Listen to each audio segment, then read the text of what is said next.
bi rekel, danes ali pa jutri zmanjka na svetu elektrike, se svet ustavi. Ta prostor, kjer je bil stranišče in ta pralnica, to je bilo brez elektrike, ne, to po noč, če si prišel, si pač približno vedel, kje je, ne. Elektrika je sicer bila vtičenca v stanovanjih pa tako, ampak da bi imeli pa kakšno napravo, moderno, kje pa sploh nič ni bilo, ne.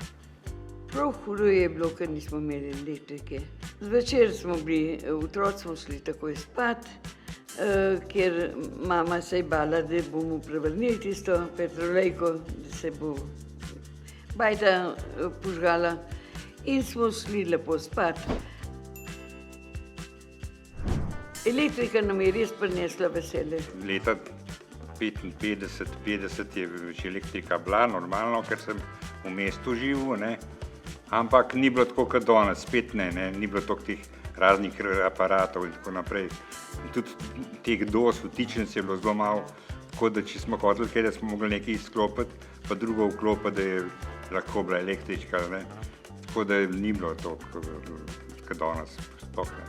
Ja, danes brez elektrike je to nemogoče. Dejansko je narod toliko navajen na vse te aparate, da je enostavno, ker tle, če ni elektrike, ni problem, da samo z radija ne bo, ampak ne bo nobene stvari.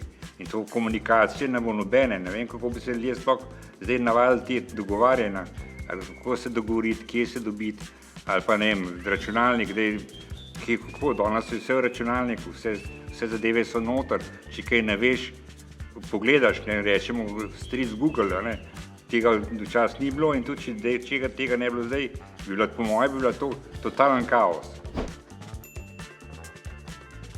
Ker imamo na razpolago vse te aparate, elektriko, telefone, računalnike in si ne morem predstavljati, da bi še tako živeli, kot smo takrat.